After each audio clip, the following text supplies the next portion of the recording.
4 webinars for fruit growers. I'm Mary Conklin of the University of Connecticut.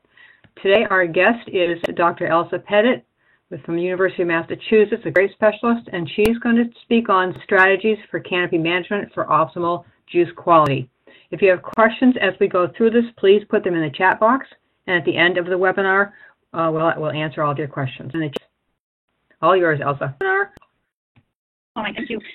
Yes, so this project started really about 4 years ago when I was teaching my first class at UMass on viticulture, and there was a need to know more about juice quality for cold climate grapes. And so there are some data there, but we wanted to have our own data, our own idea about how it works. So we set up an experiment for that.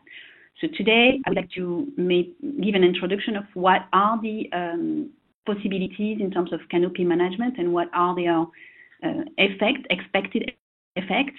And also then I want to share our own data on that.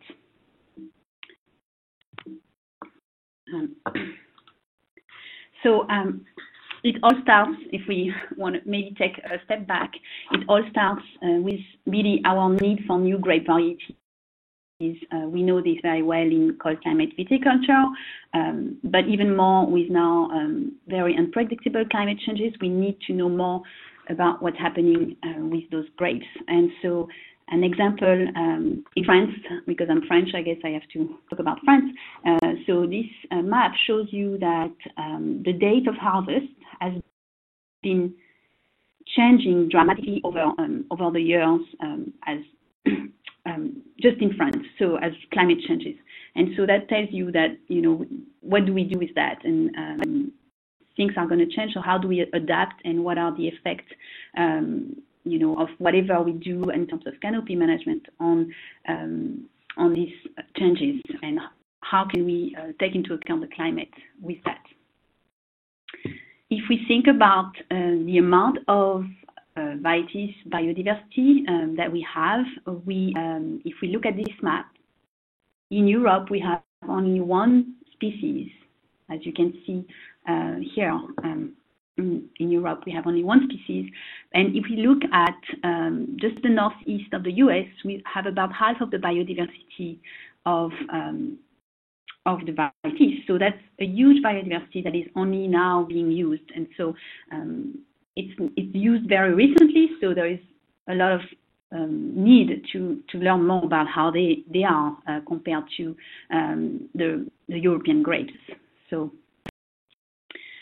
we need to know more about these unknowns, and that will help us with gaining in sustainability, because we will have more rooms to adapt, more varieties that are available. But we need to know more before the climate change really is going forward. And so the first question we ask is, what we want ultimately is really good wine quality. And so typically people have been thinking that low yield is really going with high wine quality. And this is not really true. And we know now that it's what matters is that the vine is balanced. So I will now explain what it means. For example, vines here on this picture at Chateau Margaux are in clay, and here they are balanced at 2 tons per acre. So kind of on the low range. And here we can see vines at Chateau Couen in Gravels, very different vines, right? But it's still in the same region in France. And in that case, they are balanced at 6 tons per acre, so much higher yield. And so in each case, they are balanced. So what is balance? So we have the vine capacity that is actually defined as the crop growth, which is the crop or the yield, together with the vegetative growth, which is the canopy size that we usually measure with dormant pruning weight after harvest, of course. And the crop itself is the ratio of crop over vegetative growth. So if we think about a balance for the vine, it's very wide range, but still an optimum is thought to be 5 times to 8 times more crop than vegetative growth, and really a maximum would be 10 to 12. So 10 to 12 more crop weight than vegetative weight. And so how do we actually control that balance? There are really three main ways. And the first way is pruning, which many of you might be doing right now. So that's the first way, very obviously. And what it does, so here we can see if we change the shoot density by pruning, we might imagine that we can get to kind of an optimal shoot density per foot of 4 to 8 per foot of row. And if we are above that 4 to 8 shoots per feet of row, we are above our optimum. And so the effect that this will have is on shoot density, for example. So you have, if you have more shoots, you have way too high shoot density, and the optimal one is 4 to 8. It will have an effect on bud hardiness, which is optimal at 4 to 8. Fruitfulness also is optimal at 4 to 8. Bricks will be higher if you have less shoots, right? So higher bricks, lower acidity. Varietal character will be enhanced if you have less shoots. You have also less vegetal aromas if you have less shoots. And you have a better color if you have less shoots. So basically, if you have this range of 4 to 8, that density of 4 to 8 shoots per feet, you have the ideal density, and so that will help with your fruit quality. So this you can control right at pruning. There is another way that we can control the shoot density is through shoot thinning. And so here on this picture, you can see this is done when growth already had happened in the spring. And so typically we think of shoot thinning as also suckering in general. So typically to clean, it's used to clean the cordon. So the cordon can have buds that grow out of the cordon rather than just on places where you want it to grow. So you have to kind of clean up your trunk and your cordon. But there are also shoots that grow out of the bud. So one bud is actually compound, right? The grapevine bud is compound. It has 3 buds in it. And so the primary bud will grow, but the second and third buds can also grow. And so it will lead to a lot of growth and overcrowding of the shoot, the canopy. And so you want to remove the second and third bud for that reason. And the third point is to readjust the density of the shoots per foot after you prune. So maybe you're not so sure you want to prune that much, if you're worried about cold damage, for example, and you can readjust the density of shoot per foot at this stage of shoot thinning.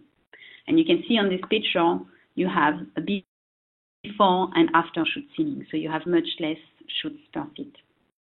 And here there is a little video that I want to play that shows you really what's happening, a video from Napa Valley grape growers. Suckering, also known as shoot thinning, is the process of removing the excess growth from a grapevine. This is a key step in maintaining vine balance and creating a canopy ideal for grape growing. When we prune in the winter, we leave a certain number of buds on the vine based on our assessment of the vine's capacity, health, and environmental conditions. Given ample water and nutrients, most vines will have shoot growth from buds other than those left at dormant pruning. Suckering involves removing shoots that may push out from the vine and interfere with vine balance. These shoots can emerge from the trunk, secondary buds within the main bud, basal buds, or from buried buds in the older wood. Buds on the grapevine are compounds, consisting of a primary bud and 2 secondary buds. Under normal conditions, the primary bud emerges in the spring. However, there are certain circumstances, such as when the primary bud is damaged, where 1 or 2 of the secondary buds grow in its place. At suckering, we want to remove the excess and less dominant shoots to focus the vine's energy on growing the primary shoot and ripening the crop we intended for it to carry. In some cases, thinning of weaker primary shoots should be done to help balance the canopy and improve fruit quality. However, removing too many shoots also has the potential to stimulate rapid growth of the remaining shoots during the flowering period, which can reduce fruit set. It is very important to carry out suckering before bloom in order to avoid damage to the cluster. If done early enough, the operation is much simpler as the shoots haven't lignified and formed their fixed attachment to the vine yet, which means they pop off with just a small amount of pressure. But if you wait too long, the operation will require pruning shears, which increases time and cost. On a cane prune vine, particular attention should be spent removing shoots in the head of the vine to prevent crowding. Typically at the same time, a crew will remove suckers from the base of the trunk, again focusing the vine's energy. If they are not removed, they will grow into the canopy and contribute to crowding and increased fungal disease pressure. At the end of the suckering operation, the shoots are ideally left 3 to 4 inches apart on the trellis. This helps to space out the crop and create some gaps in the canopy, which along with the leafing path, increase filtered sunlight. Inadequate sunlight can negatively impact bud formation, bud break, and fruit set. Also, through dappled sunlight, the grape clusters will see increased physiological ripeness. Okay, so that was to show you how it works really in the field. And so you have, after shoot thinning, there is another thing you can do is cluster thinning. And so you can achieve another balance in that other way. And so the reason why cluster thinning is done in European American hybrid is because they tend to overcrop, so they tend to have too much crop for the vine. The reason is you have a fruitful-based shoot, very often fruitful-based shoots, and very heavy clusters. So these extremely heavy clusters, you can't really apply what you knew about the other the European grapes, for example, for this hybrid because they are very different. So typically, what you do is that you, when you cluster thin, is you remove the more distal clusters on the shoot, so the clusters that are towards the end of the shoot. And typically what happens is that you have yield compensation that can happen, which means that if you remove some crop, the grapes, the vine will tend to try to compensate and produce bigger clusters with bigger berries, with more sets. So because you have less photosynthetic sinks that are the clusters, that are the fruits, there is more sugar available from the leaves to go towards those clusters. So they can be bigger and have more berries. And so when you want to balance things, you can typically, for big vines, you typically have 2 clusters per shoot, right? But sometimes for some vines, you can reduce to 1 cluster per shoot if the vines are really weak. Okay, so you can control that, and even sometimes people remove even more than, so remove all the clusters for half of the shoots. So you can do it either way you like. And so what does cluster thinning do? Well, it can increase the yield, it can increase the berry weight, it can increase the cluster weight, the breaks, the anthocyanin, and the aromas. But at the same time, it can decrease the yield and the berry weight. So how come it can at the same time increase and decrease yield and berry weight? Well, I'm going to explain that now. And this has to do with the timing of the cluster thinning. And so here you have 3 different times that you can do cluster thinning. The first time is at flower cluster thinning. So here when the flower is just forming very early. Then you can have it done post set. So here when the berries have been are set already. And then you can do it at veraison, which is when the berries are changing colors. And so let me go through each of these stages, and so that you can understand what are the effects and what are the advantage and inconvenience. So the earliest stage, when it's in flower, the clusters are in flowers, the advantage is that it's very quick and inexpensive because you can see very well because the foliage is not expanded. Also, the yield is not reduced at this stage because you can achieve a lot of yield compensation because you still have time for the vine to say, okay, to think that it can reallocate those sugars into the less of the clusters, but so that they can have bigger berries and more sets. The fruit composition is improved, so you have a lot more sugar, anthocyanin, and flavor compounds that are much better. The inconvenience is that it can lead to have, as I said, you have yield compensation, so you have larger berry size, which decreases the skin to juice ratio. Also, it increases the second crop and lateral shoot formation because of it's trying to compensate. And because you have clusters that are typically more full, you increase bunch rot probabilities. Okay, so that's an issue, that's an inconvenience. If you do it at the second stage, in the post-set stage, the advantage is that you only reduced the yield slightly. You still have the effect of improving on the fruit composition. And you don't have as much berry sets because the yield compensation cannot really happen as much at this because it's later in the season. And so you have looser clusters, and so it's less susceptible to bunch rot.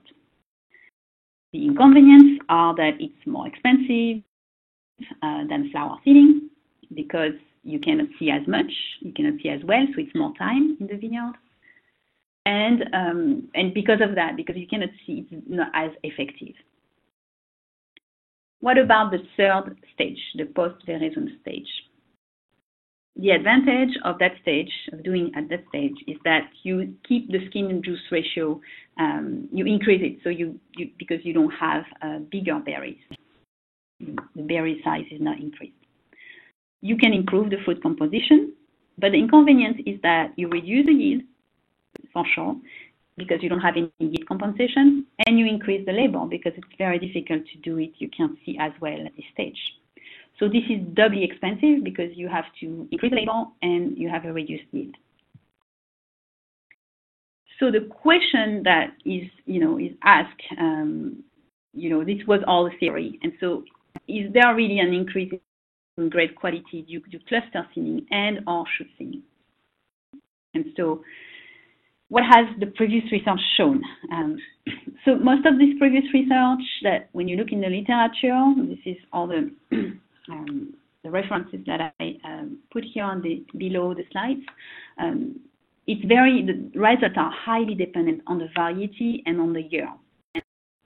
And for most varieties, shoot thinning has been shown to increase the Brix, so increase the sugar. So that's almost like a no-brainer. Then acidity is not that clear. What is happening with acidity? Shoot thinning for sure also decreased, has been shown to decrease disease such as botrytis in Cheval Blanc and Vignoles. And so because that picture is not very clear and it varies with years, it varies with varieties, we needed to have a clearer picture. So what we've been doing is a multi-year trial starting in 2015, and we are going to have our trial continue this year. And the data I will show you today is for Frontenac wine grapes. The treatments that have been done are shoot thinning, and so the treatment will are either 4 shoots per foot, 8 shoots per foot, or a control where we don't remove any shoots. The cluster thinning treatments were either 1 cluster per shoot or a control. And here I will only present data on pH and sugar. I have more data coming, and this data is by no means complete, but this is to give you a little bit of an idea of what's happening. So here for Frontenac, these are the shoot thinning results, and as I said, this is incomplete data, so you don't have the pH data, for example, for 2016 yet. But here you can see you have in blue you have the control, so where you don't do anything, you don't remove any shoots. In red you have the treatment where you have 8 shoots per feet, and in green you have 4 shoots per feet. And so here you can see that in terms of the Brix, so on the first chart, you have typically an increase of the sugar with as you remove more shoots. So you have more sugar if you do more shoot thinning. And typically what we've seen, I don't have the statistics showing here, but I know for a fact that there's a statistical difference between the green treatment and the control. So if you were to shoot thin and you want really to increase the Brix and to have an effect that you can be significant, you should really go for 4 shoots per feet, and not 8 doesn't really do much. And it's the same for 2016. The Brix were lower because we sampled earlier, but the trend is exactly the same. For the pH, at least for 2015, it was kind of surprising because it looks like it's doing the opposite of what we expect. So the pH, it looks like it's going lower. Actually, the red treatment is in between. It's actually lower than the green treatment. But doing the statistics, there's no significance in those in this acidity difference. So what it tells you is that the shoot thinning treatments that we've done, at least for 2015, is significant. There is a significant effect of shoot thinning at 4 shoots per foot for the Brix. So you really increase the Brix by doing that. And for acidity, it might just keep the acidity. And that's something that has been shown actually in some varieties. So that's not completely unknown of. For cluster thinning, you have 2 treatments, the control and in blue, and in red 1 cluster per shoot. And so for 2015 and for 2016, we have here the 2 treatments. And so you can see for the Brix, there is not much effect on the Brix of that treatment. And if we look at the pH, so it looks like this is doing, the cluster thinning is actually helping with acidity in the sense that it's decreasing acidity. So that's interesting, right? So it looks like it's doing that in both years. So in both years, you tend to have less acidic grapes due to the cluster thinning. So this is very interesting that we didn't see any effect on Brix and we see an effect on acidity. And so this is really, these are preliminary data that we are working on, and we hope to get more of that very soon. And today, I would like just to say that we have many more cultivars that we have included since 2016: Corot Noir, Chambourcin, Chardonnay, La Crescente, Marquette, Noiret, Sainte-Croix, Vidal. We have a lot of more cultivars where we have data. And so these are the examples. And also we are thinking about our cluster thinning treatments, whether the timing is right and whether we want to try different treatments with that. And so for the future, we have the long-term question, and the question we want to ask over those 4 years is what really are the effects of the shoot and cluster thinning on the juice quality, and how does this change with varieties and years? Whether there is this is different in table grapes and wine grapes. We don't really expect it to be different, but maybe the variety effect is something that is might be worth looking into. And then disease control is something that not many people really think about for shoot thinning and cluster thinning, but might be the effect that is for sure shown to be a gain, you know. And so that's something, for example, for last year where it was a downy mildew year, that we are trying, we saw an effect, and so next year we hope to take data on that because I think it really has an effect.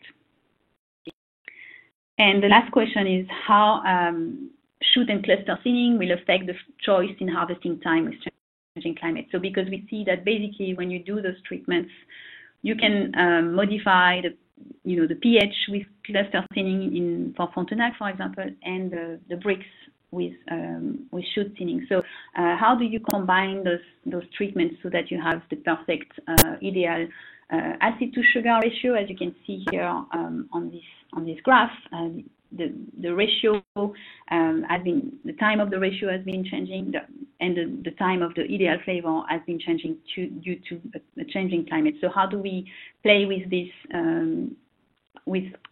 crop management method to help with that?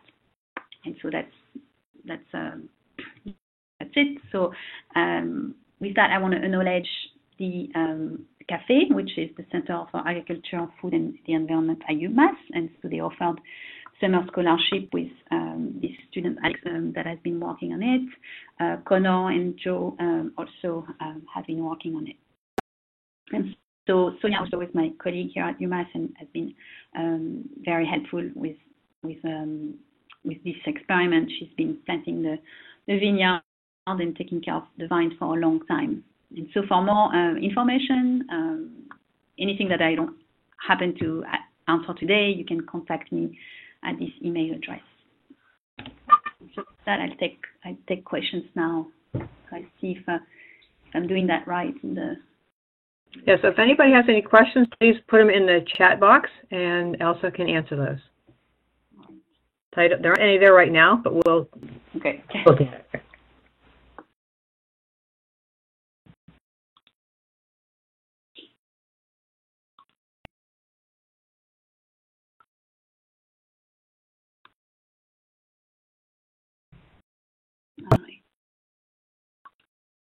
All right. So I have one question here.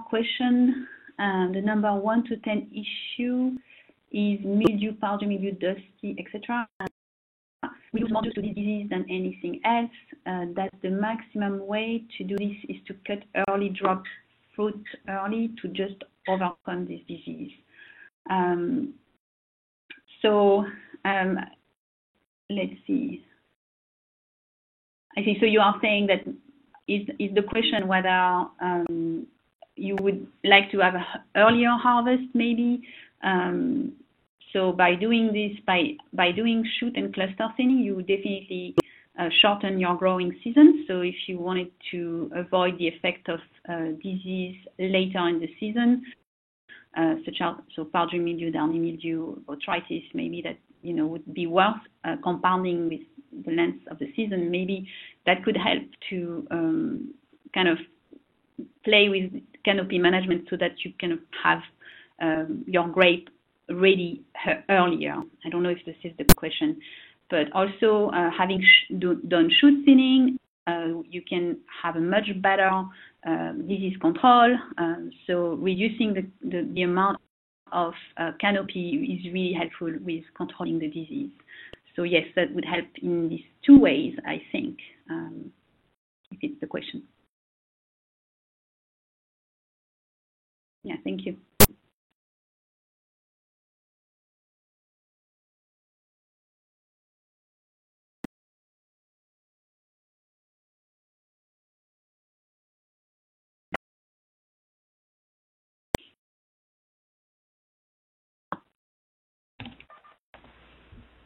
Well, if there are no other questions today, please contact Elsa. She's got her email address up there. This has also been recorded and will be up on the UConn website, and I will send a link out to everyone once we have that up for you. And again, thank you, Elsa, very much for your time this noon.